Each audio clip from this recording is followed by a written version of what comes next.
Last episode में हम लोगों ने देखा था कि किस तरीके से यूकी ने रेवन को मोटिवेट कर देता है और अब वो भी जाकर अपनी पसंदीदा औरत को प्रपोज करने वाला होता है। वो अब सेसिलिया के घर की तरफ जा रहा होता है, जो देखकर यूकी घबरा जाता है और कहता है कि ये मत कहना कि रेवन को जो लड़की पसंद है वो कोई और नहीं बल्कि सेसिलिया है। वो परेशान हो जाता है और कहता है कि कहीं सेसिलिया इसका प्रपोजल एक्सेप्ट ना कर ले। देखा जाए तो वो ऑलरेडी हीरो की पार्टी में एक साथ काफी समय से थे, तो अब यूकी अपने मन में सोचने लगता है कि क्या पता पास में उनकी पार्टी खत्म होने वाली होगी। वहीं सेसिलिया उन्हें बचाने की कोशिश कर रही होगी, पर सेसिलिया खुद ही बेहोश हो जाती है थकन के कारण। पर अब अचानक से वहां पर आकर रेवन उसे बचा लेता है और अब वो उसे अपनी बाहों में ले लेता है और कहता है कि चिंता मत करो, मैं तुम्हें प्रोटेक्ट करूंगा। तो अब सेसिलिया भी शर्माकर कहती है कि हाँ मुझे तुम पर भरोसा है। इसके बाद अब रेवन अपनी तलवार निकाल कर उन सभी मॉन्स्टर्स को खत्म कर देता है। वो वहीं अब यूकी ये सब सोचकर पागल हो रहा होता है। वो सोचता है कि काश ऐसा ना हुआ होता, पर अब अचानक से रेवन काफी उदास सा आ जाता है, जिसे देखकर वो उसे पूछता है कि क्या हुआ। तो वो कहता है कि तुमने मुझे काफी हिम्मत दी पर मैं फेल हो गया, मुझे माफ कर दो, मुझे तुम मर जाना चाहिए। ऐसा बोलकर अब वो वहां से चला जाता है। ये देखकर यूकी अब क्यूरियस हो जाता है और सोचता है कि आखिरकार क्या हुआ, उसे समझ नहीं आता। वो अब वापस से सेसिलिया के घर की तरफ आ जाता है। उसे देखकर सोफिया कहती है कि क्या हुआ, तुम कुछ भूल गए हो क्या। जिस पर यूकी कहता है कि नहीं ऐसी बात नहीं है, मैं तो बस ये पूछने के लिए आया था कि सेसिलिया कैसी है। तो सोफिया अब कहती है कि तुम थोड़ी देर पहले ही तो आए थे और वैसे भी वो इस समय पर आराम कर रही है, तो बाद में ही आना। तो यूकी कहता है कि लेकिन रेवन तो आया था अभी अभी सेसिलिया से मिलने के लिए। तो सोफिया कहती है कि हाँ वो आया तो था, पर वो सेसिलिया से नहीं बल्कि हैप्पीनेस से मिलने आया था। ये सुनकर यूकी हैरान हो जाता है और उसे अब समझ आता है कि रेवन यहाँ पे सेसिलिया को नहीं बल्कि हैप्पीनेस को प्रपोज करने के लिए आया था। वो अब जाकर हैप्पीनेस से पूछता है और कहता है कि क्या कोई रेवन नाम का बंदा तुमसे मिलने के लिए आया था। तो वो कहती है कि हाँ। तो यूकी बताता है कि दरअसल रेवन मेरा दोस्त है, वो तुम्हें प्रपोज करने के लिए आया था ना, तुमने उसे क्या जवाब दिया। तो वो कहती है कि इम्पॉसिबल। ये सुनकर यूकी सोचता है कि बेचारा पहले ही बार में रिजेक्ट हो गया। वो अब उससे कहने लगता है कि चलो ठीक है, अगर तुम उसे पसंद नहीं करती तो अच्छा है तुमने उसे सीधा जवाब दे दिया। तो हैप्पीनेस कहती है कि ऐसी बात नहीं है। तो यूकी कहता है कि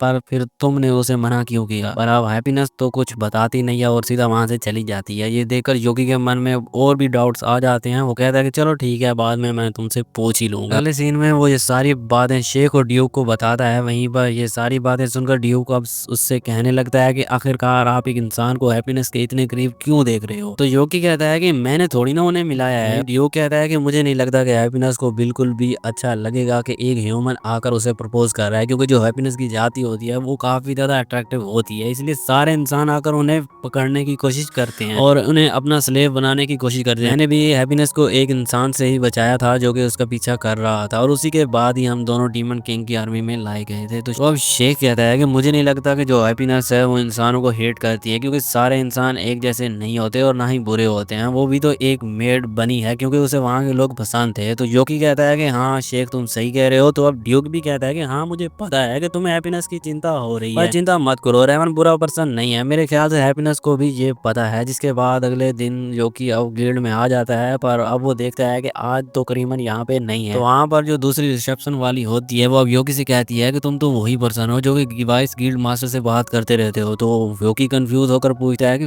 वाइस गिल्ड मास्टर कौन है। तो वो कहती है कि मैं यहाँ पर करीमन की बात कर रही हूँ। ये सुनकर यूकी भी हैरान हो जाता है क्योंकि उसे पता नहीं था कि करीमन वाइस गिल्ड मास्टर। वो कहता है कि चलो लेकिन वो आखिर है कहाँ पर आज। तो अब रिसेप्शन वाली उसके कान में आकर बताती है। वो कहती है कि ये हमारी गिल्ड की रेपुटेशन की बात है, इसलिए मैं जोर से नहीं बता सकती हूँ, पर बात दरअसल ये है कि करीमन अभी हॉस्पिटल में है। ये सुनकर शोकी डर जाता है। ये सुनकर यूकी डर जाता है। अगले सीन में अब वो करीमन से मिलने के लिए सीधा हॉस्पिटल ही पहुंच जाता है। गिल्ड मास्टर अब उसे देखकर काफी खुश हो जाता है। यूकी उसे देखकर कहता है कि तुम्हें तो काफी ज्यादा चोट लगी हुई है, आखिरकार ये सब कैसे हुआ। तो वो कहता है कि मैंने अपनी वाइफ को गुस्सा दिला दिया था इसी वजह से। यूकी अब कंफ्यूज हो जाता है और कहता है क्या इससे आखिर तुम्हारी ऐसी हालत कैसे हो गई। तो वो बताता है कि दरअसल कल हमारी वेडिंग एनिवर्सरी थी, तो मैं अपनी वाइफ के लिए दुकान पर गिफ्ट चुनने के लिए गया, पर मुझे समझ ही नहीं आ रहा था कि मैं क्या खरीदूं जो कि मेरी वाइफ को पसंद आए, और मैंने सोचने में इतनी देर लगा दी कि रात हो गई, और इसीलिए दुकान वाले ने मुझे निकाल दिया क्योंकि उन्हें दुकान बंद करनी थी। इसी वजह से मैं किसी भी चीज को खरीद भी नहीं पाया, वहीं पर लेट भी हो गया और मैं घर लेट पहुंचा डिनर के लिए। तो मेरी वाइफ को लगा कि मैं भूल गया हूँ कि आज हमारी एनिवर्सरी थी, और जैसे ही मैं घर पहुंचा उसने मेरी काफी अच्छे से खातिरदारी की और ये मेरी हालत हो गई। ये सुनकर यूकी भी अब सोचता है कि वाह कैसी खतरनाक वाइफ है। तो वो कहता है कि लगता है कि तुम्हारी वाइफ कुछ ज्यादा ही ताकतवर है। तो वो कहता है कि हाँ मेरी वाइफ पहले एक ए रैंक रैंक की एक एडवेंचरर हुआ करती थी और मैं भी एक ए रैंक का एडवेंचरर हुआ करता था। मैं और मेरी वाइफ एक ही टीम में काम करते थे, एक डुओ की तरह। हम लोग हाई रैंक क्वेस्ट को हमेशा कंप्लीट करते थे, इसी वजह से हमारा नाम पड़ गया इनविजिबल कपल। ये सुनकर योकी सोचता है कि ये कैसा नाम है, पर अब वो उससे कहता है कि चलो मैं अपनी हीलिंग मैजिक का यूज करके तुम्हें हील कर देता हूँ, पर अब वो मना कर देता है और कहता है कि मुझे एक ही तो मौका मिला है जिससे कि मेरी वाइफ मेरी सेहत का ख्याल रख रही है, तुम बीच में दखल अंदाजी मत करो। इतने में वहां पर क्रीमन की वाइफ आ जाती है और हमें पता चलता है कि क्रीमन की वाइफ कोई और नहीं बल्कि सोफिया है। वहीं सोफिया को देखकर वो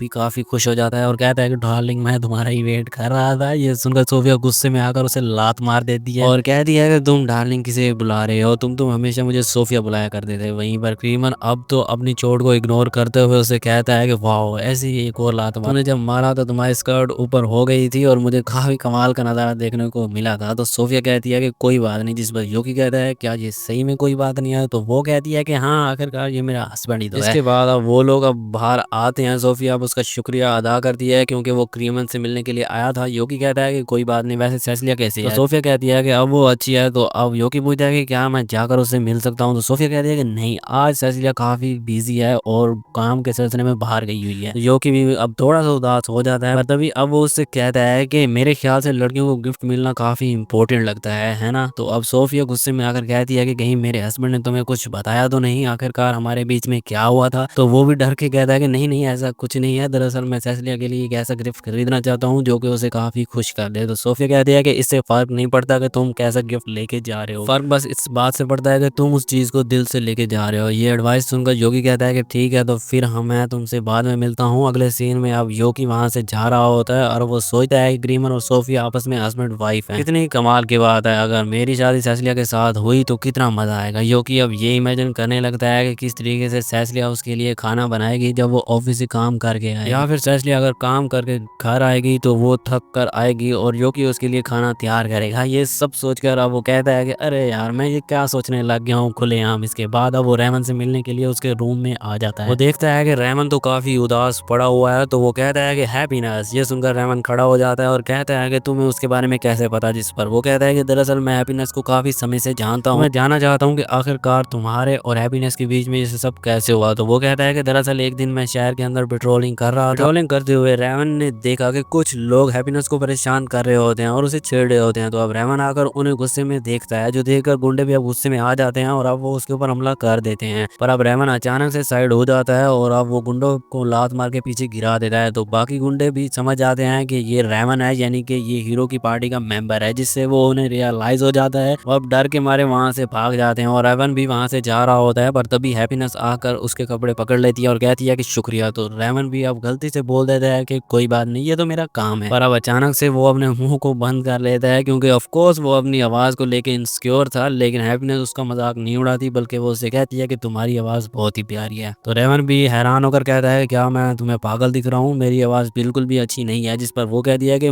लेकिन मुझे तो ये अच्छी लगी, मुझे बचाने के लिए शुक्रिया। ऐसा बोलकर वो वहां से चली जाती है। सीन वापस से प्रेजेंट में आता है। रेमन अब योगी को बताता है कि हैप्पीनेस ने जो यूनिफॉर्म पहनी हुई थी उससे मुझे पता चल गया था कि वो सेसिलिया के घर काम करती है। तो योगी कहता है कि ओ तो इसलिए तुम सेसिलिया के पास गए थे? तो रेमन भी अब उससे पूछता है कि क्या तुम सेसिलिया को जानते हो? तो वो भी अब शर्मा कर कहता है कि हाँ। योगी अब उससे सारी बातें बता देता है। ऑफ कोर्स वो ये नहीं बताता कि वो एक डीमन था।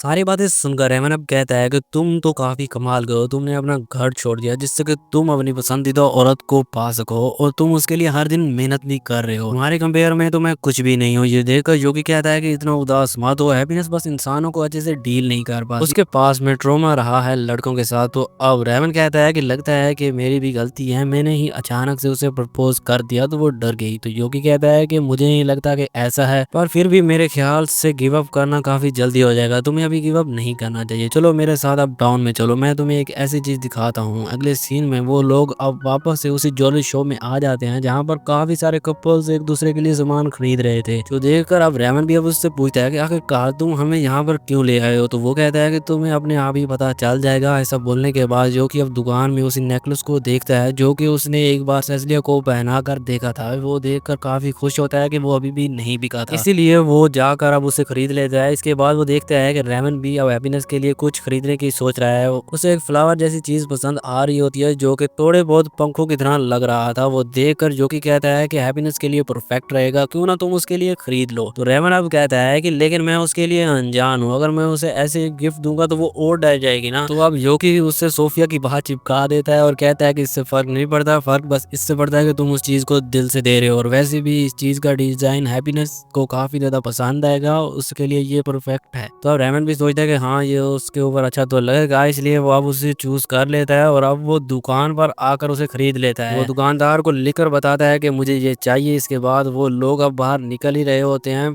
पर तभी उन्हें मिकाना देख लेती है। वो उनसे कहती है कि मुझे नहीं लगा था कि तुम जैसे लड़के यहाँ पर अकेले आए होंगे कुछ खरीदने के लिए। योकी भी अब कहता है कि हम जिन लड़कियों से प्यार करते हैं हम उनके लिए गिफ्ट लेने के लिए आए थे। ये सुनकर अब अचानक से रेहो से कहता है कि तुम्हें ये नहीं बताना था। वहीं पर अब मिकाना को तो पता चल जाता है। वो अब कहने लगती है कि योकी मुझे तो पता है कि तुम्हें सेसिलिया पसंद है, पर आखिरकार रेमन मुझे नहीं पता कि आखिरकार तुम्हें कौन सी लड़की पसंद है, जरा बताओ तो। पर अब वो बताने के लिए तैयार ही नहीं होता, वो तो उसकी तरफ देख ही नहीं रहा था। तो देखकर मिकाना कह दिया कि ओ इसका मतलब तुम आज भी मुझसे बात नहीं करोगे, माफ कर दो, ये मेरी गलती थी। जब हम लोग पहली बार मिले थे तो मैंने तुम्हारी आवाज को लेकर तुम्हारा मजाक उड़ाया था। वहीं पर अब उनकी बातों को यहाँ के खड़े लोग भी सुन रहे थे, उन लोगों को उनके ऊपर शक होने लगा था। तो मिकाना कहती है कि चलो कहीं और चल के बात करते हैं, पर योकी उसे मना कर रहा होता है। लेकिन अब रेमन उससे कहता है कि हमें चलना पड़ेगा, ये इस तरीके से गिव अप नहीं करेगी। तो योकी को भी ये बात माननी पड़ती है और अब वो लोग एक रेस्टोरेंट में आ जाते हैं बात करने के लिए। पर योकी और रेमन को अपने प्यार के बारे में कुछ नहीं बताना है, इसलिए वो लगातार खाना खा रहे होते हैं जिससे कि उन लोगों को बातें नहीं करनी पड़ेंगी। पर अब मिकाना दिमाग लगाती है, वो कहती है कि ओ मैं तो सेसिलिया के बारे में कुछ बताने वाली थी। जो सुनकर योकी सीरियस हो जाता है, वो तो खाना खाना भी रोक लेता है और कहता है कि बताओ बताओ क्या बात है। ये देखकर रेमन भी सोचता है कि योकी तो काफी जल्दी इसकी चाल में फंस गया। मिकाना उससे पूछने लगती है कि तुम्हारे और सेसिलिया के बीच में चीजें कितनी ज्यादा हो गई हैं। तो वो कहता है कि इतनी भी ज्यादा नहीं है, हम लोग आपस में एक दूसरे को डेट नहीं कर रहे हैं, ऊपर से उससे ऑलरेडी काफी ज्यादा शादी का प्रपोजल आते रहते हैं। तो मिकाना कहती है कि हाँ उसे तो हीरो भी प्रपोज किया था। तो वो कहता है कि हाँ लेकिन सेसिलिया ने उसे रिजेक्ट कर दिया। वो कहती है कि हाँ सेसिलिया ऐसा ही करेगी क्योंकि वो हमेशा उसे परेशान करता रहता है। वो बताती है कि योगा जानबूझकर हमारे चेंजिंग रूम में भी घुस जाता था, जब हम लोग कपड़े बदल रहे होते थे वो जानबूझकर बाथरूम में भी आ जाता था हमें नहाता हुआ देखने के लिए, और वो लड़कियों के बीच में काफी ज्यादा पॉपुलर था। हम देखते हैं कि इतनी सारी लड़कियों को देखकर योगा भी पागल हो जाता है और अब वो अपने साथियों से कहता है क्यों ना हम